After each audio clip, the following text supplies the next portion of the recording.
All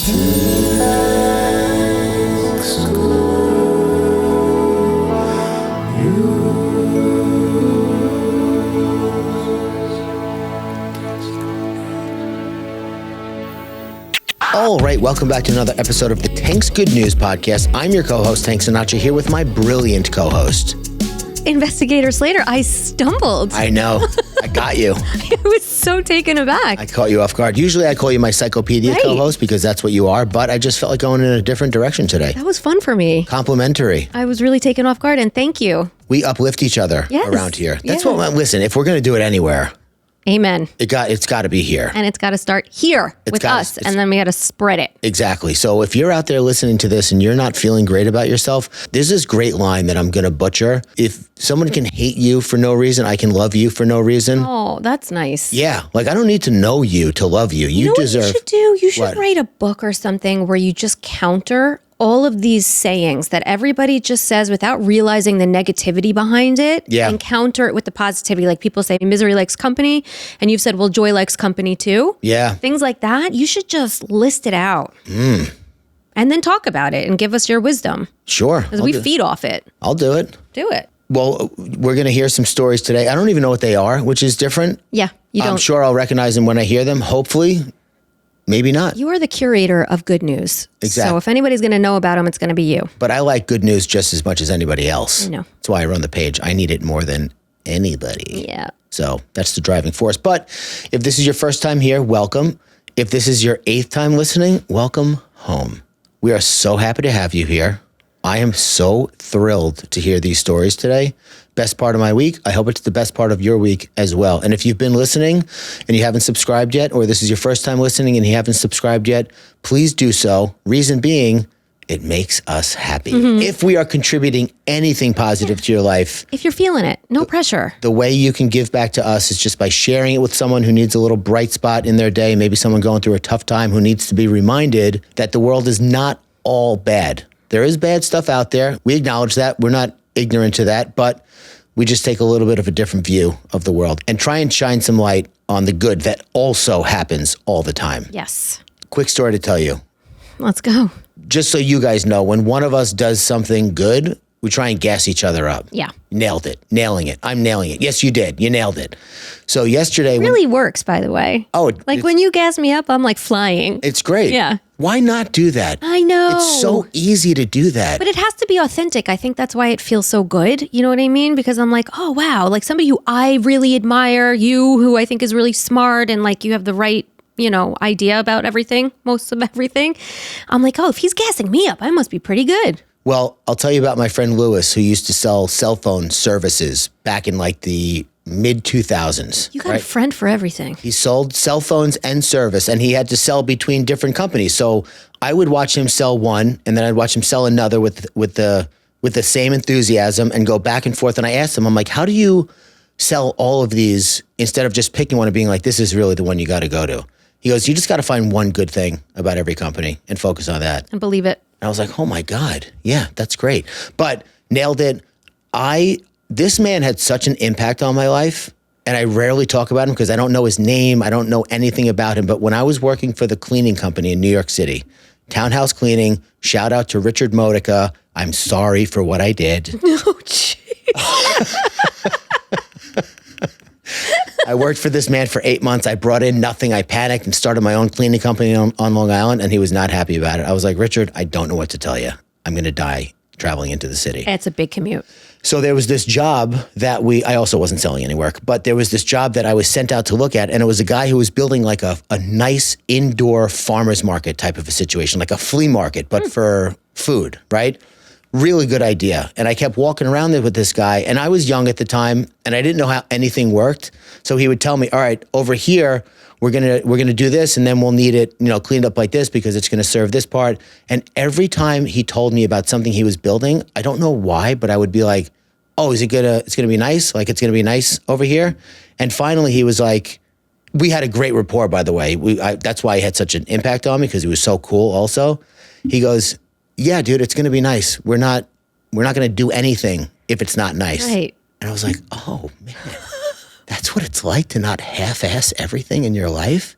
were you literally asking, like, is this going to be nice or are you just going to call it in?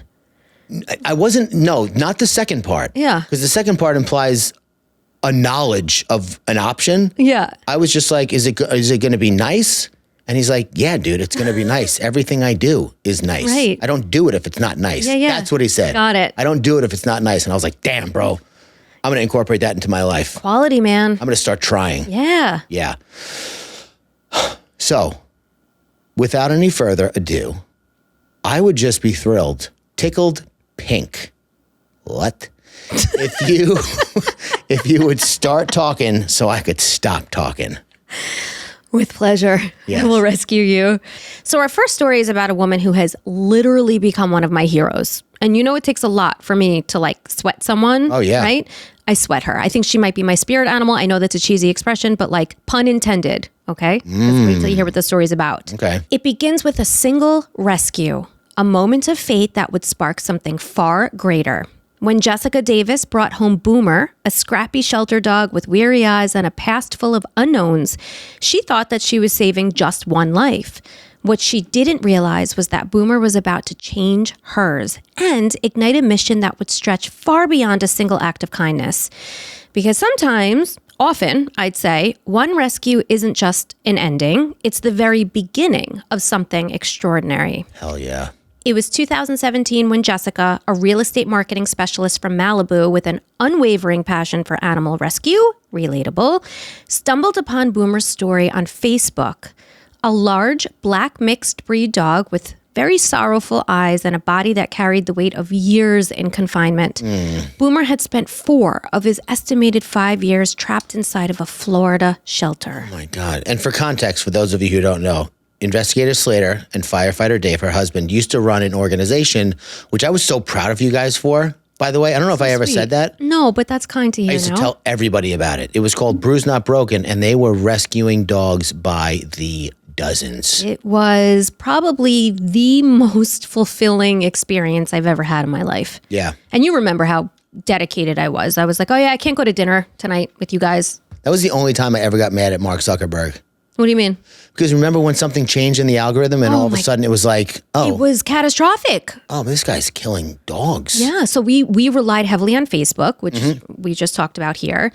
And right, when the algorithm would change or he would change the layout of the timeline or like how people were receiving posts, for us, it was literally impacting our ability to rescue lives. Well, back then you guys had like a business page, and the difference between a business page and a personal page was drastic with this change. Yeah. It used to not be. It would show up like everything else, but And it was a nonprofit. Like, it's weird, but it was a business page. yeah. So sometimes you make decisions that affect people you don't mean to. I'm sure he didn't mean to do that. No, I didn't take it personally, but I did feel for the pups when it got harder to get their faces out there. So Boomer was a black dog. Now I want to bring something up because this is something that I confronted a lot in my day doing rescue work. It's called black dog syndrome. It's also known as BDS. And it's a phenomenon in pet adoption in which black dogs are ignored in favor of light-colored ones. Do you know about this? No. Oh, this is legit. Observed by shelters and rescue groups across the world, myself included, BDS is an issue that negatively affects the adoption rates of black pets. And the reason behind this phenomenon is unclear, but there are theories. One theory is that the black dog is sort of an expression of depression, and then it follows the human around, and it sort of covers the world with a darkness of shadow.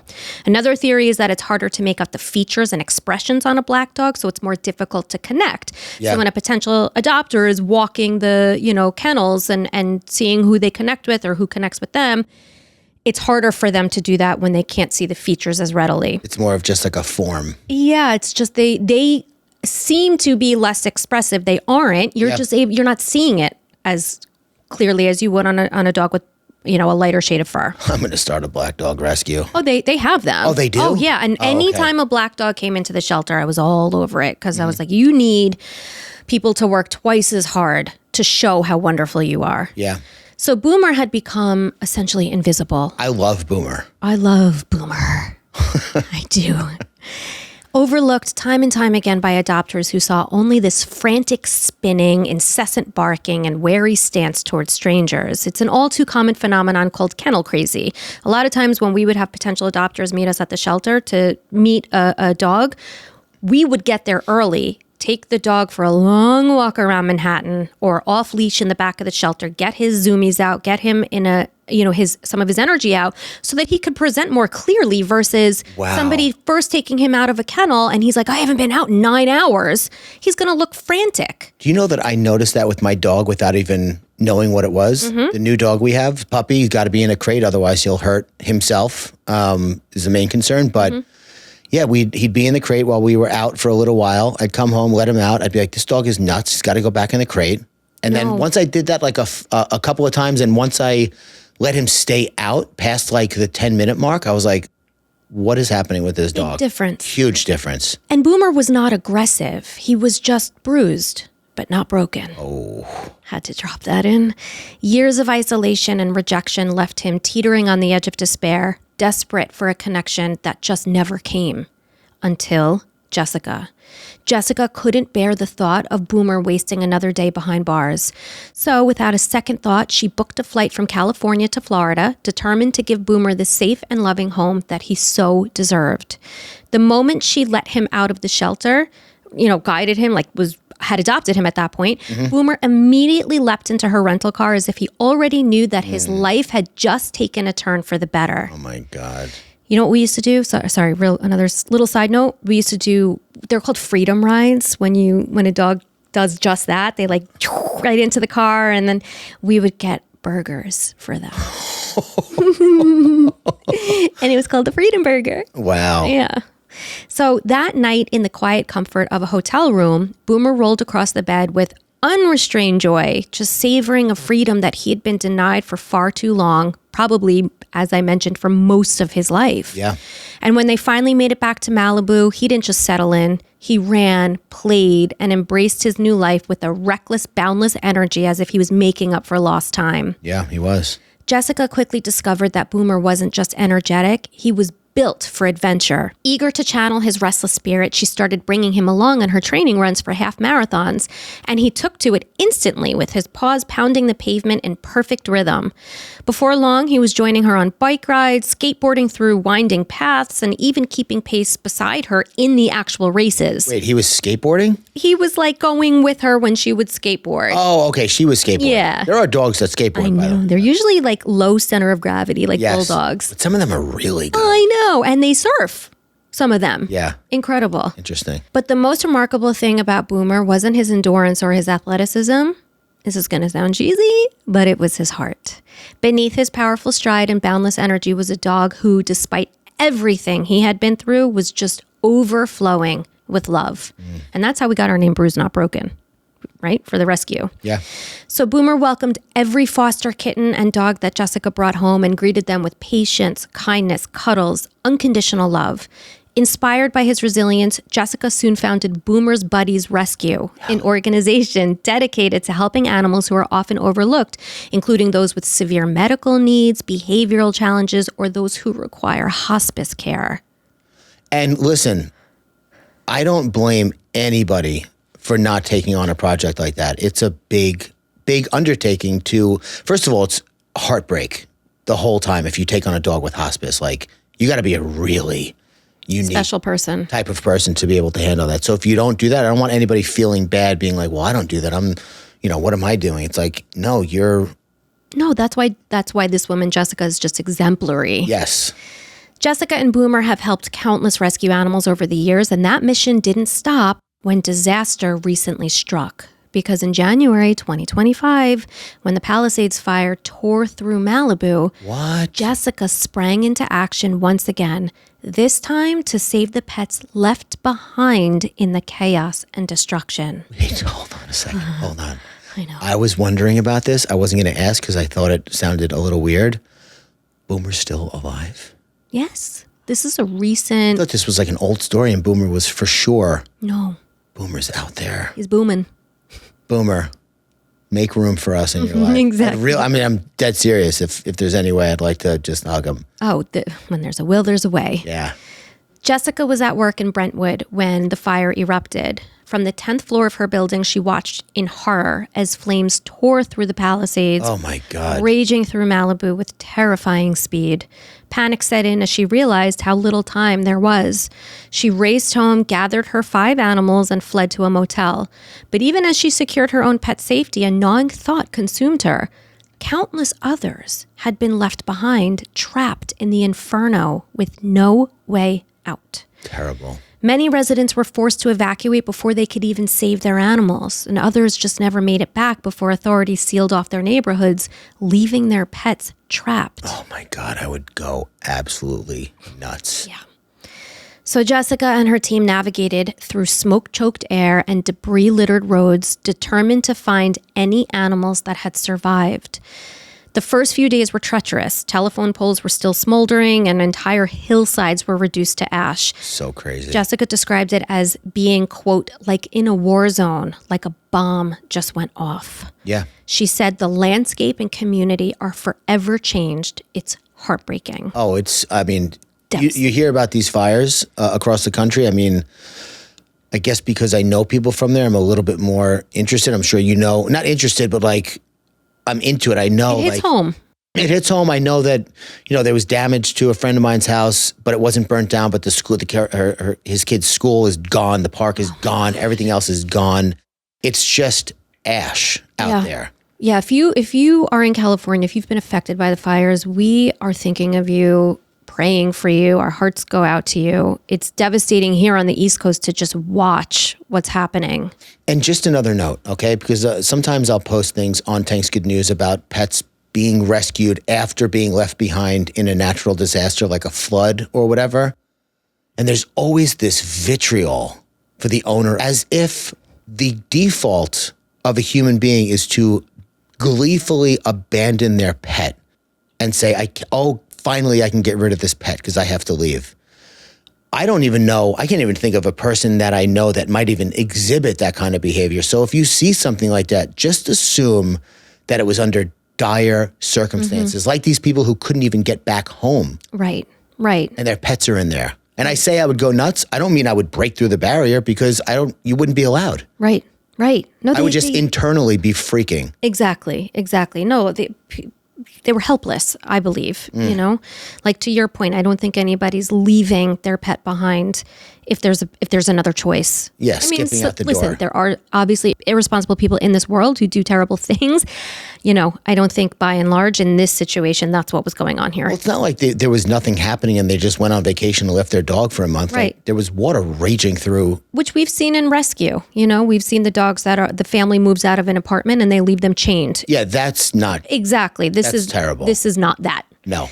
So no matter how dangerous the conditions, Jessica kept going. Over the course of several days, she and her small team of volunteers rescued nearly 24 animals, including a 25-year-old tortoise, koi and goldfish, chickens, and a cat. Each one had been left behind, clinging to survival in a scorched and desolate land. These animals, birds, fish, they're all someone's pets, she said. No creature is too tiny or too big. Every life counts. Every life has value. Word of Jessica's heroics spread like good wildfire. Desperate pet owners flooded her phone with calls, their voices laced with panic, just pleading for her help. She barely slept and dedicated every waking moment to scouring the landscape for lost animals.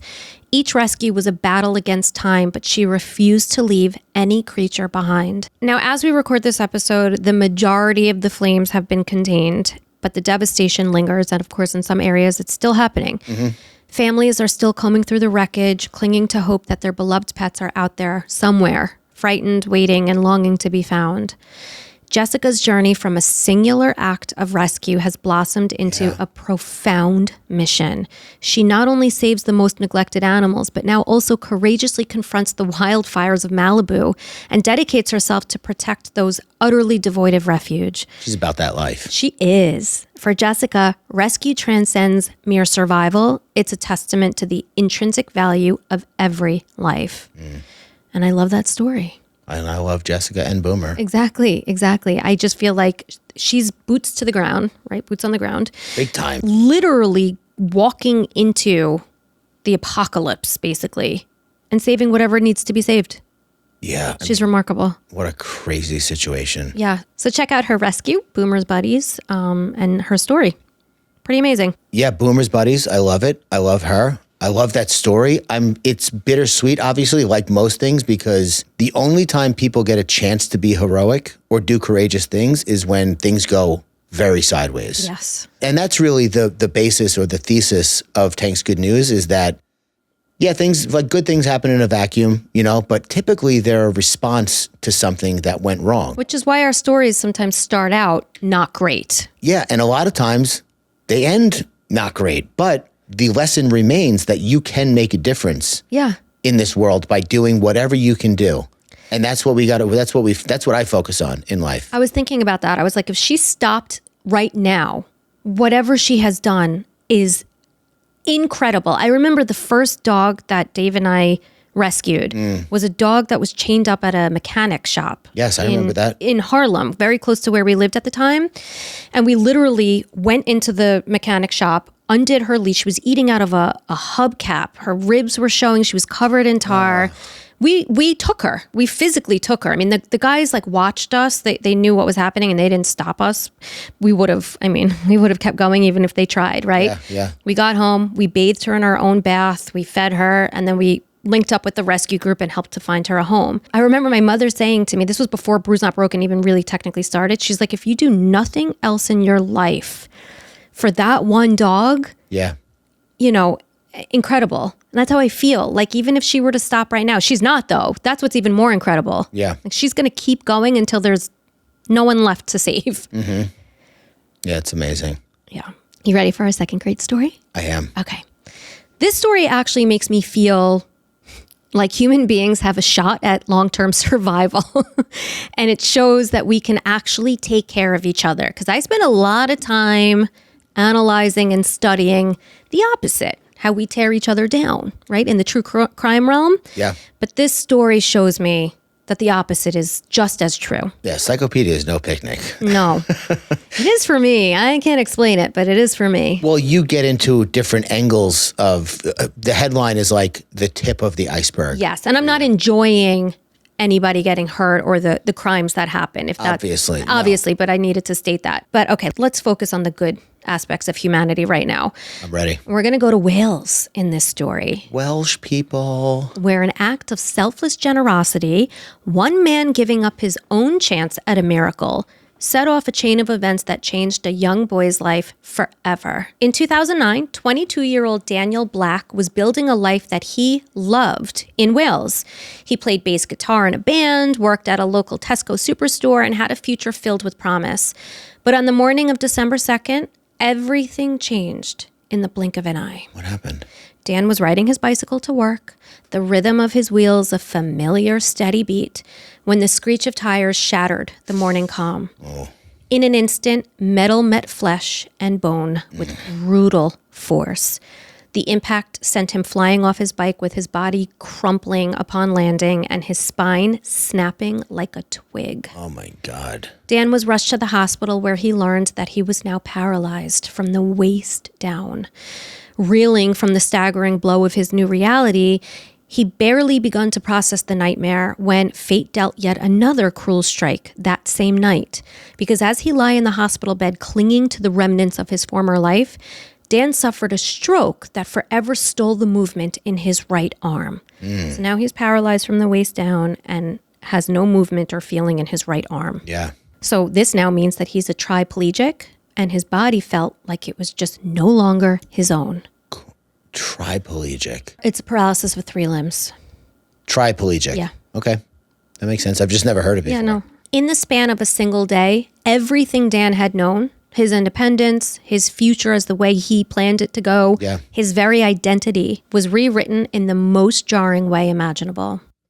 The next 19 months were a relentless battle inside the spinal injury unit where every day was spent reprogramming his body and mind to survive in a world that now felt unrecognizable. Every movement had to be relearned, every basic task now an uphill climb. When Dan was finally discharged, the world outside felt both familiar and foreign, his independence now tethered to 24-hour care and a specialized wheelchair. But despite the weight of his new reality, Dan refused to be defined by limitation. His gaze remained fixed forward, determined to carve out a future beyond the confines of his injury. Fueled by an unshakable determination to walk again, Dan immersed himself in research, searching for any glimmer of hope that science could offer. And that's when he discovered experimental stem cell treatments, cutting-edge procedures still in their infancy, years away from widespread availability. And the odds were uncertain, the timeline unpredictable, but even the faintest possibility of regaining mobility was enough to ignite his resolve. If there was a chance, no matter how slim, he was willing to chase it. And so, Dan embarked on a relentless mission to secure the funds that could one day turn hope into reality. Over the next 4 years, through sheer determination and the support of his community, Dan raised 22,000 pounds, or around 27,000 US dollars. He threw himself into organizing charity events and channeled every ounce of energy into reaching his goal. And this was what year, 2013? Yeah. So $27,000 in 2013 is like $500,000 today. Pretty much. Eggs are $1,400. Eggs are no joke right now, the cost of eggs. Well, you know what I learned, which I should have known? I think I already knew about it, but I didn't put two and two together. The avian bird flu is what's causing that. Really? Yeah, there's some giant duck farm out there that had to kill like 100,000 ducks. I did read about that. Oh, my God. Oh. So Dan, at this point, threw himself into raising the money that he needed to reach this goal that he would one day, tap into the finances of it, right, to ideally get this procedure. Every dollar raised was meticulously set aside as he patiently waited for the day when stem cell treatments would no longer be a distant promise, but a tangible reality within his grasp. He simply could not wait for that day. But then, in the summer of 2013, Dan's mother, Michaela, came across an article that changed everything. It was about a 5-year-old boy named Brecken Vaughn who was living with spastic diplegia, cerebral palsy, in a town nearby. Cerebral palsy, or CP, is a neurological condition that impacts movement, balance, and posture. The most common form, which is spastic cerebral palsy, accounts for approximately 80% of cases and is characterized by muscle tightness and stiffness, making movement very challenging. It's neurological? Yeah. Wow. Yeah. Learn something every day. I thought it was like physical. Obviously, it has a physical manifestation, but I didn't know it was based in neurology. It is further classified based on the areas of the body that it affects. Brecken was diagnosed with spastic diplegia, which is a subtype in which muscle stiffness primarily affects the legs while the arms remain largely unaffected. For little Brecken, walking unaided wasn't just difficult, it was dangerous. Because without a walker, his legs would buckle beneath him, sending him tumbling to the ground. Yeah. If he attempted to move without support, momentum would take over, causing him to lurch forward uncontrollably until he inevitably fell. His family and friends were always there, ready to catch him, but Brecken wanted more. He didn't want to constantly rely on help. He wanted to run, to chase after his classmates, to play tag without hesitation. Yeah. He longed for the simple joy of keeping up, of moving freely, of feeling like just another kid. And every time he voiced that longing, his parents, Ann and Rob, felt their hearts shatter. You know who we got to do on this podcast? Who? Dick Hoyt. Do you know who that is? No. Oh, my God. It is about a man who took his son out for like a jog. I don't know what he had specifically, but he was immobile. And when he saw the look on his son's face while he was out jogging, I mean, all he did after that was run marathons and Ironmans. So he goes, this is when my son feels alive. You mean when he did it? When the father did it? So when the father was running, he goes, if this is when my son feels alive, this is what I'm going to dedicate my life to. That's amazing. Yeah, it's a video that I actually prescribe to people who are in need of a good cry. Oh. We got to do that one. Yeah, we will. Yeah. So Ann and Rob felt their hearts break every single time Brecken was just unable to do what he wanted to do as a 5-year-old little boy. But then in 2013, that's when Ann and Rob discovered a procedure that's designed to sever specific nerves in Brecken's spine that were misfiring while also loosening the tendons in his legs to improve his mobility. Wow, that is nuts. I know. It was a whisper of hope in what had felt like an impossible situation hitherto. Nice. But when they consulted doctors in their area, their excitement was short-lived because the surgery was not available in Wales. It was available, however, 4,000 miles away at St. Louis Children's Hospital in Missouri, where a renowned surgeon specialized in conducting the procedure. It was the opportunity that they'd been praying for, but of course, it came with an overwhelming obstacle aside from distance, and that was cost. Yeah. The surgery carried a staggering price tag of 60,000 pounds, or roughly 75,000 US dollars, and that didn't even include the travel expenses. Yeah. Like most families, Anne and Rob did not have that kind of money at their fingertips, but they refused to let that stop them. Determined to give Brecken the future he longed for, they turned to their community and launched a fundraiser in their local newspaper. It was a leap of faith, a plea for help, and the beginning of a battle that they were willing to fight with everything they had. And it was that very newspaper fundraiser that caught the attention of Dan's mother, Michaela. At the time, Anne and Rob had managed to raise 11,000 pounds. An impressive sum, but still a long way from their ultimate goal. Yep. As Michaela read the article, she realized that Brecken lived just a few miles away from them. And after showing the article to Dan, he didn't even hesitate for 1 second to help. First, he donated 1,000 pounds from his own fund, but then something made him pause and reflect. Unlike his own uncertain future, Brecken's surgery wasn't just a distant possibility, it was a near certainty. If successful, it would allow Brecken to walk unaided for the rest of his life. Dan had spent years tirelessly raising 22,000 pounds, holding on to the hope that future stem cell treatments might one day restore his mobility. But those treatments were still years away and came with no guarantees. Yeah. So in that moment, Dan made a decision that stunned everyone around him. He donated the remaining 21,000 pounds of his savings to Brecken. Wow. News of Dan's extraordinary generosity spread and captured hearts across the entire country. Inspired by his selflessness, people rallied behind Brecken's cause, and donations began pouring in at an astonishing rate. And because of what Dan did? Exactly. In support of him? Yes. Ooh. Within days, the family had raised the full amount needed for life-changing surgery, an outcome that once felt impossible, now made a reality by the kindness of strangers and the sacrifice of one remarkable man. Brecken's life-changing surgery was set for October 2013. When he and his family arrived to St. Louis, anticipation and hope hung thick in the air. The procedure was very intense, but its impact was immediate. Even in those first fragile days of recovery, the transformation was undeniable. For the first time, Brecken had control over his movements. His steps, though tentative, were steadier. His posture, once dictated by rigid muscles and imbalance, straightened. He stood taller, stronger, and freer. But the battle was far from over. Surgery was just the first step. What followed was an arduous, months-long journey of grueling physiotherapy where every movement was a lesson in patience and resilience. Oh, yeah. His muscles had to be retrained and his legs strengthened. His mind conditioned to trust a body that had, until now, worked against him. Yeah. And then, in June 2014, the moment he fought for arrived. Brecken let go of his walker for the first time, and for good. Oh my God. Determined to push himself further, he continued to train to test his limits, and by the summer of 2015, he walked to school on his own. No walker, no hesitation, just the quiet triumph of a boy reclaiming his independence. Trying to make me cry. What are you doing? Why are you going so hard with the enunciations over there? At the time, Brecken was too young to fully comprehend the magnitude of Dan's sacrifice, but his parents did.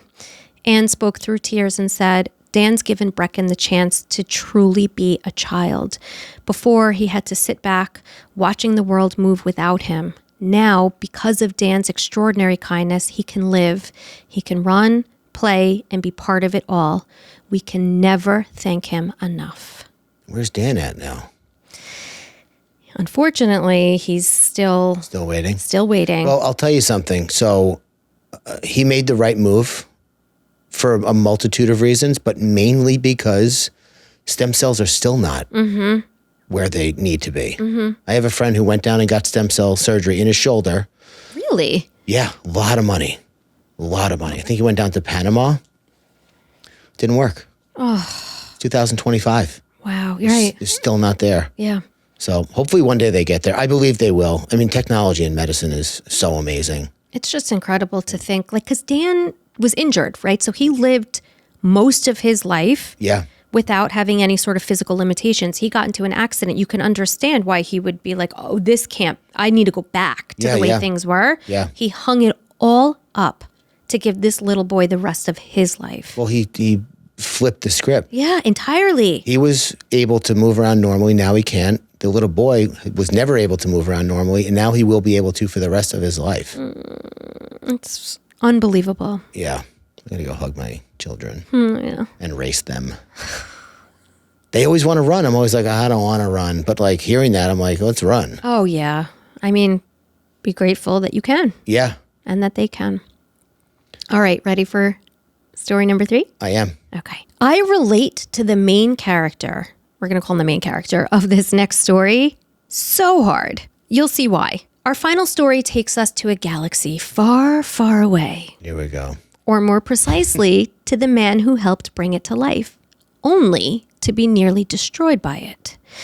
What should have been the role of a lifetime in one of the most beloved franchises in cinematic history became a brutal lesson in the dark side of fandom. Wait, okay. I'm lost, but I will be found.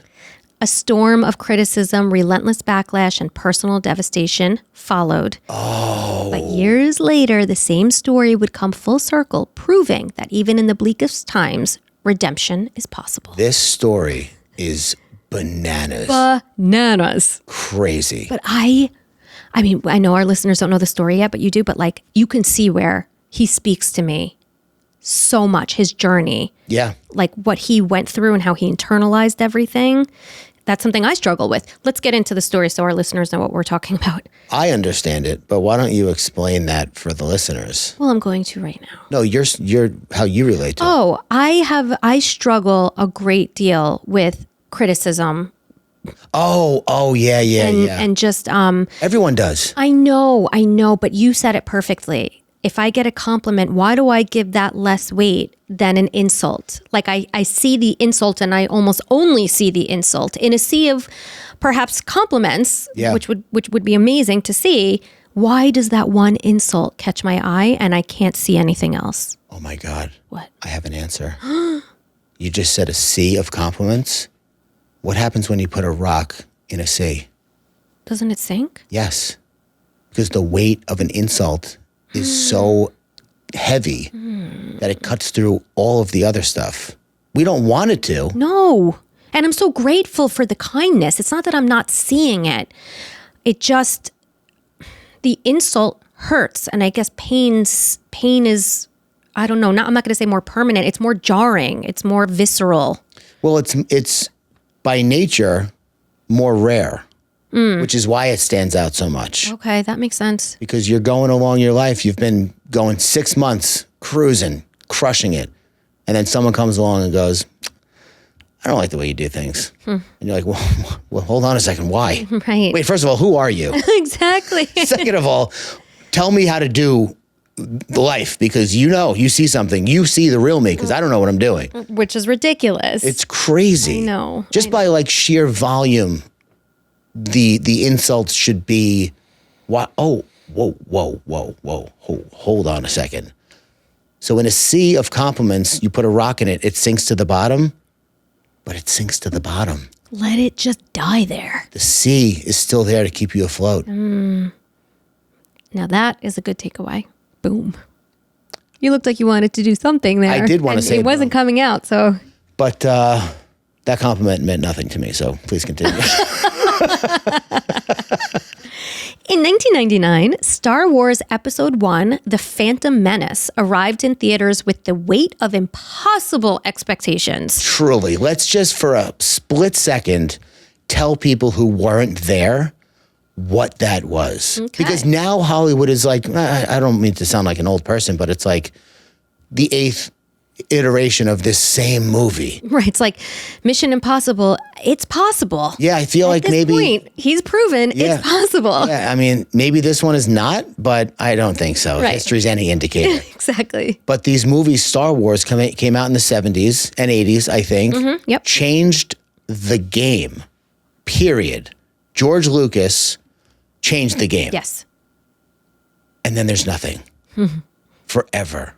And I mean, for people who don't know this, I'm not a huge Star Wars fan, but I do know that the movies that came out were chapters 4, 5, and 6 of a 6-chapter story. I don't know why they did that, but when they went back, I mean, it was news that set people running to the movie theaters. Yeah. Running. My son is sleeping there. Star Wars baby. He was born on May the 4th. That's right. May the 4th be with you. Okay. So it was the first Star Wars film in over 15 years, a grand return to George Lucas's universe and the launch of an entirely new era for the saga. But the excitement soured almost instantly as fans and critics had very strong opinions, many of which were negative. The dialogue was not great.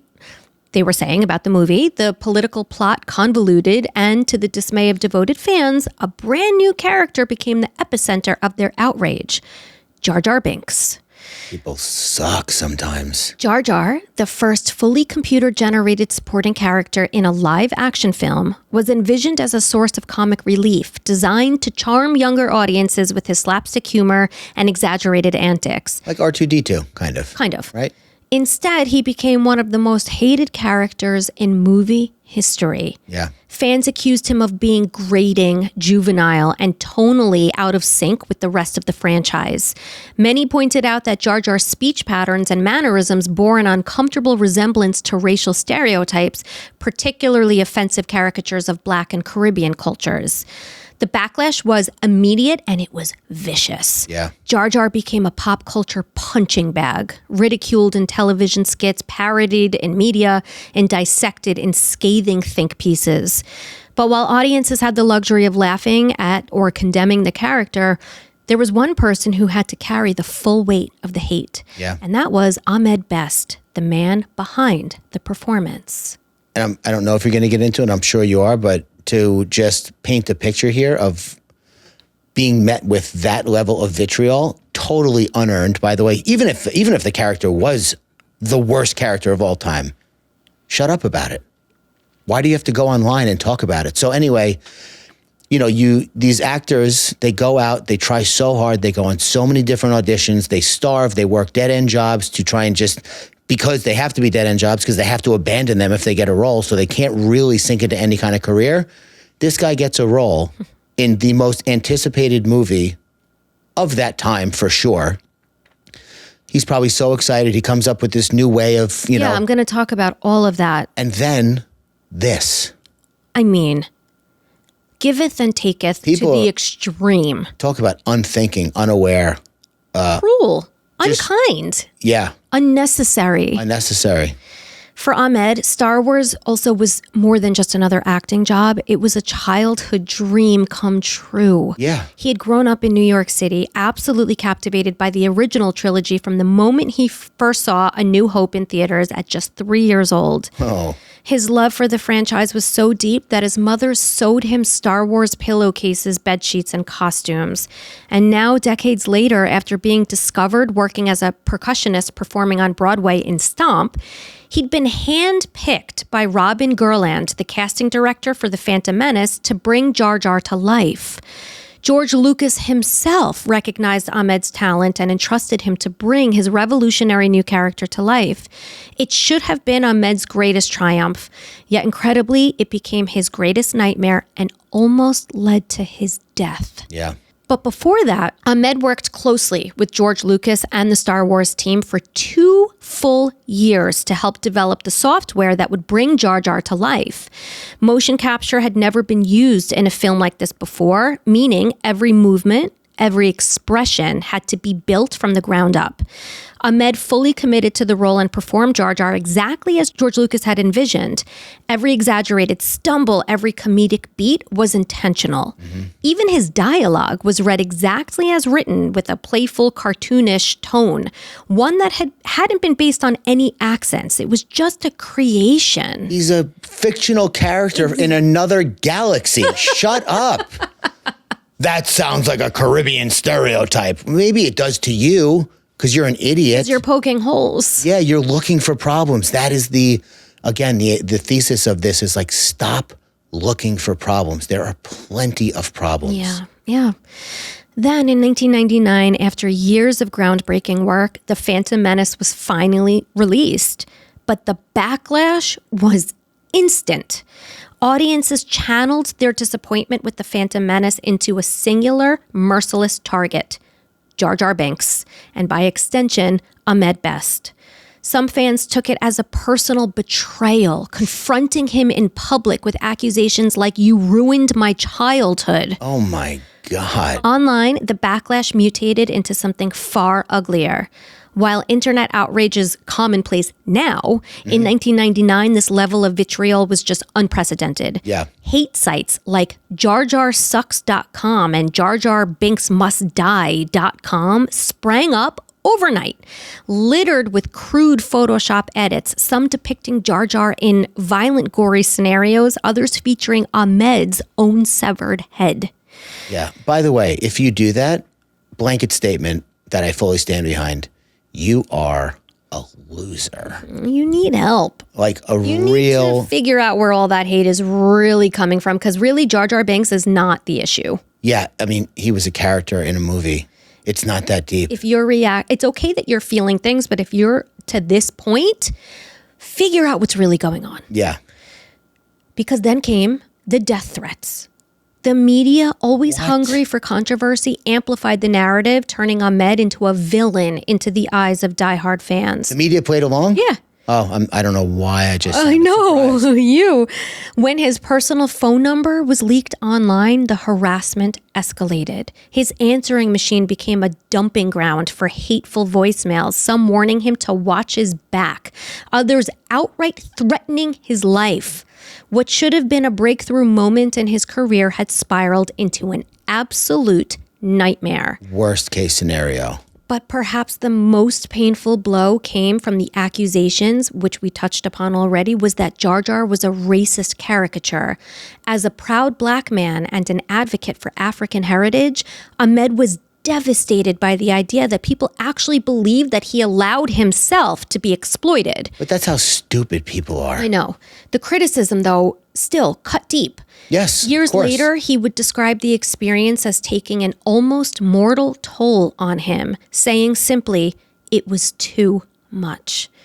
Ahmed became a prisoner in his own home, trapped not by walls, but by the crushing weight of public hatred. Yeah. The backlash had drained him, leaving behind an unbearable emptiness. He later described this period as the darkest of his life, one where hope felt distant, if not completely out of reach. And again, that didn't exist at that time. Right. So you don't have anyone to talk to about it. Be like, hey, listen, I don't know if you have any familiarity with this, but 4 million people want me dead. There are websites with my severed head. Yeah, it's a little scary. What do you think? Oh, just detach yourself from the character, which is the logical piece of advice. But if you've never been attacked online for any reason, it's very hard to describe what it feels like. He was also very proud of the character. He worked so hard on it. Right. So there's that element too. It was his creation. Yeah. One night, the pain became too much for him to carry. Ahmed left his New York apartment and walked to the Brooklyn Bridge, his mind clouded with a singular devastating thought: to end it. Standing at the edge, he gripped the railing, the city's lights flickering below, indifferent to his torment. Then, just as he was about to let go, a sudden gust of wind hit him, strong, unexpected. His body reacted on instinct and he gripped the railing really tight, fighting for balance, fighting not to fall. Yep. And in that split second, something shifted. That primal need to hold on, to steady himself jolted Ahmed back to reality. And he realized then, I don't want to die. I want to live. Yeah. Determined now to reclaim his life, Ahmed packed up and moved to Los Angeles, hoping for a fresh start. He returned to the Star Wars universe for the final 2 prequels, but the damage had been done in that Jar Jar's screen time was drastically reduced, and the stigma surrounding the character followed him around still. Hollywood, it seemed, refused to separate the actor from the character or the backlash that came because of the character. No matter how hard he fought, doors remained closed, and casting directors didn't see Ahmed Best, the talented performer. They saw the punchline of a cruel joke. So he pivoted. Instead of waiting for opportunities that never came, he built his own. He threw himself into new passions, earned a black belt in martial arts, attended film school, and forged a career behind the camera as a producer and a director. But amidst all of his achievements, one stood above the rest, and that was becoming a father. Years later, in 2018, Ahmed returned to New York with his young son, a trip that led him back to the Brooklyn Bridge, to the very spot where he had once stood on the edge of despair.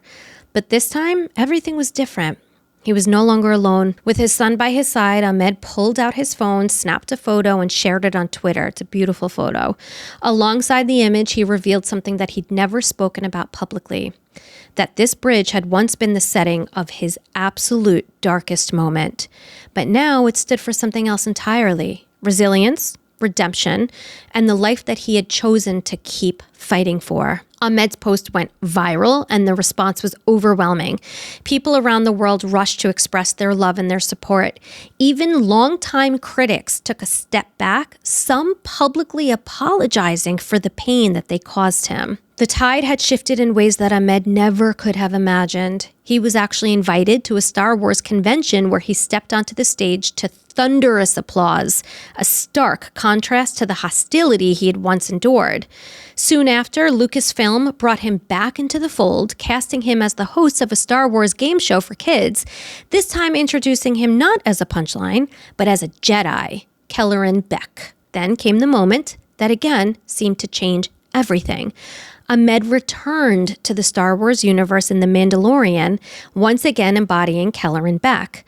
But this time, he wasn't the subject of ridicule, nor was he hidden behind CGI.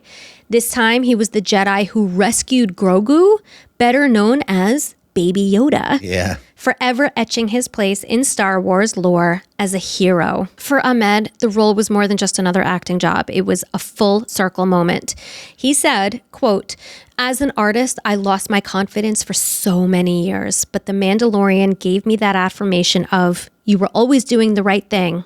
It wasn't you," meaning you were never the problem. Yeah.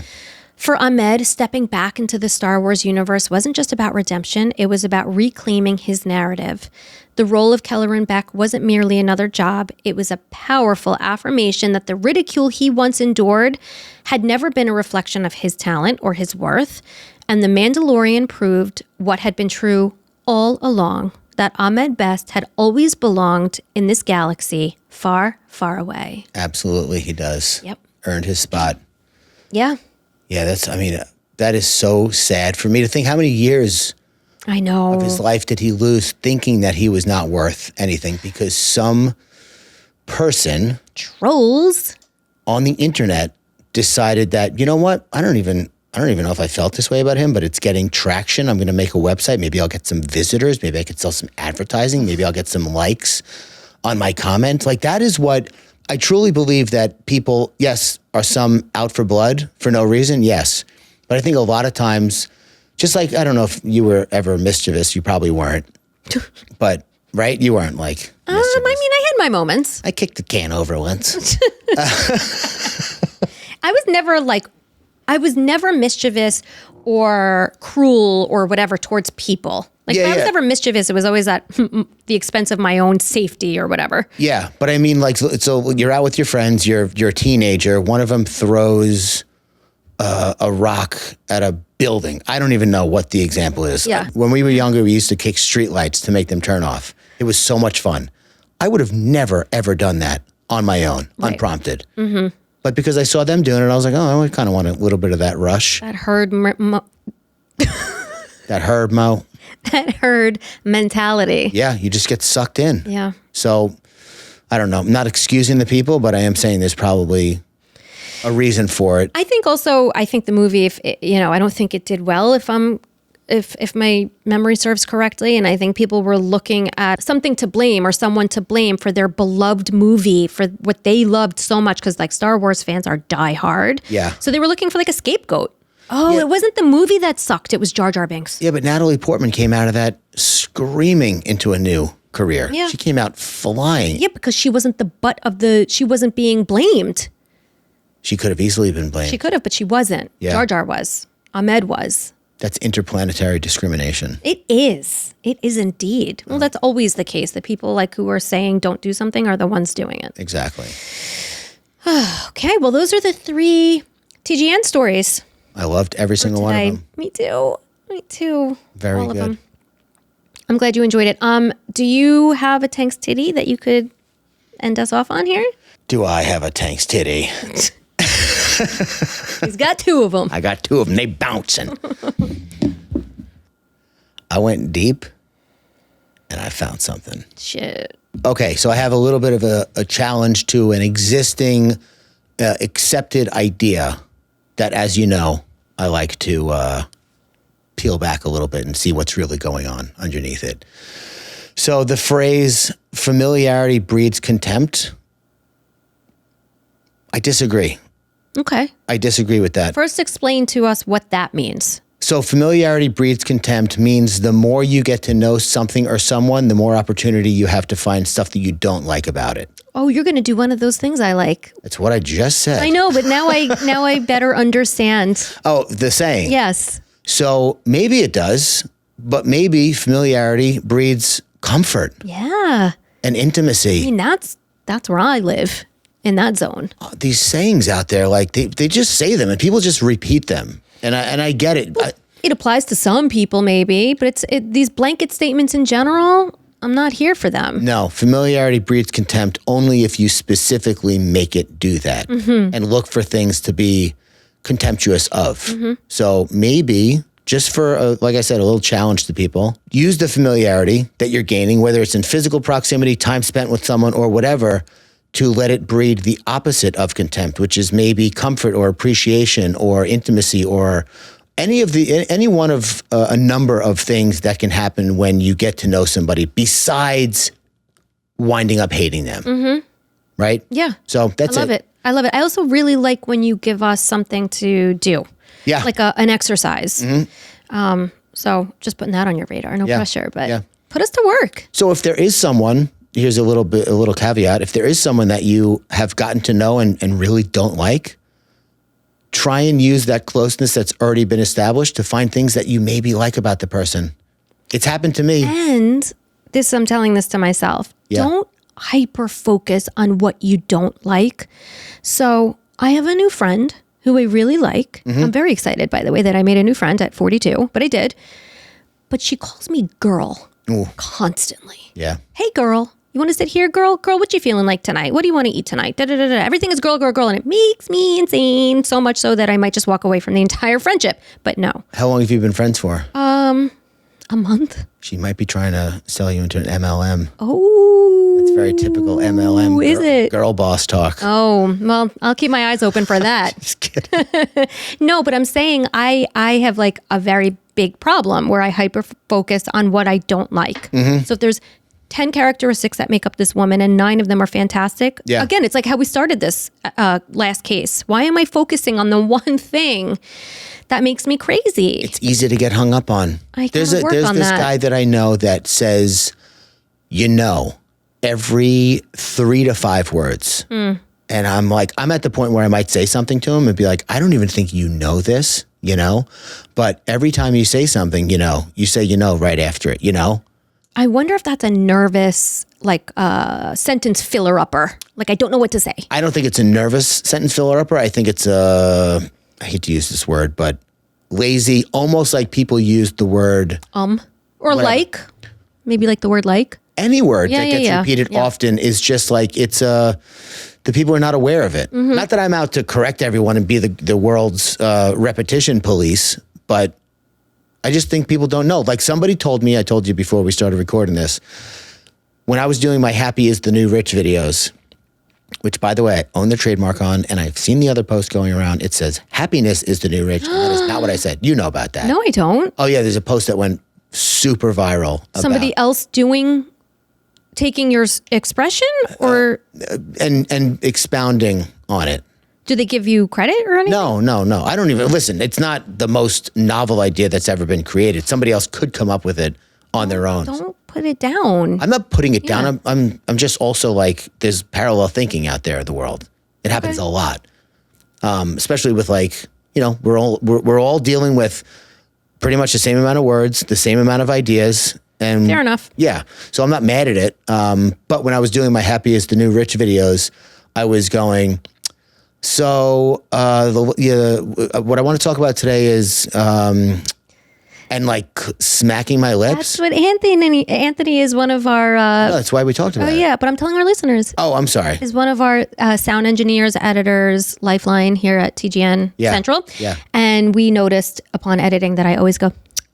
So what I started doing. You guys don't hear it because we take it out. Yeah. What I started doing is every time I would talk, I would think about the frog from Honey Smacks. What? Oh, Honey Smacks. Hello, 1985, in my parents' kitchen, begging for Honey Smacks. God, I miss Honey Smacks. Oh, those were good. They were good, but they weren't. Everything is horrible. They had a weird aftertaste. I was eating Honey Nut Cheerios the other day, dry. Oh, my God. And I was like, I should just take a bite out of the box. Cardboard. You and Dave. Dave loves dry Cheerios. I don't get it. Me and you are Raisin Bran people. I'm a Raisin Bran person. I know. I said me and you. Yeah. Are Raisin Bran people. But I can't have it in the house. And you can't have it dry. No, you cannot. That is one of the good things about Raisin Bran is it demands milk. It gets soggy. Oh. I know. I had it for dinner last night. You did? Swear to God. Wow. Swear to God. Yep. Wow. A little low on food in the house at the moment. Yeah. Need to go shopping. Yeah. We're in the cereal stage of our life. We're back to eating cereal for dinner. Well, for a little different reason now, but yeah. It's interesting. Well, I cannot thank you enough, Investigator Slater. You see the way she just perked up? Did you see that? It means a lot to me. Well, so yes, I know that, but I also want to just illustrate if people are watching the video, if you have children or a spouse or a partner or somebody that you're very close to, say something out of the blue, Tink's Titty Part 2, really nice about them, and watch how their posture legitimately changes. Can I one-up that? Their whole demeanor. Not one-up that. That was so rude. Can I add to that? Say it when they think that you don't know that they're listening. Oh, yeah. So let your kid. Well, no, you want to see them though. No, I understand. Like if my kid's sitting at the kitchen table and Dave and I are in another part of the kitchen, we will purposely say, do you know how proud I am of our little son? He worked so hard on his homework tonight. He did it independently, and he is like, oh yeah. Chest puffs out. Feeling himself after that. It's so nice for him to think too that we're just casually talking about how proud we are of him. Yeah. And I understand for certain people in certain circumstances that might feel awkward. Like I took small group communications in college, and the teacher said something like, if you see somebody who looks like they're having a bad day or going through a tough time, don't say what's wrong with you. Say, I noticed that you're looking a little bit down or something's off about you. Do you want to talk about it or are you okay or whatever? And I raised my hand and I said, I'm never going to say that. Nobody talks like that. Blah, blah, blah, blah, blah. And she goes, you don't talk like that now. But if you start talking like that, it'll start feeling a lot more natural. So where it might feel unnatural to shoehorn something nice about somebody, which is like so sad, but also so common, just go through that awkwardness. And when you get the payoff, you won't even think about the awkwardness next time. Yeah. I love it. So we are going to say goodbye, but we will see you at the next episode. Thanks for listening. Bye. Bye.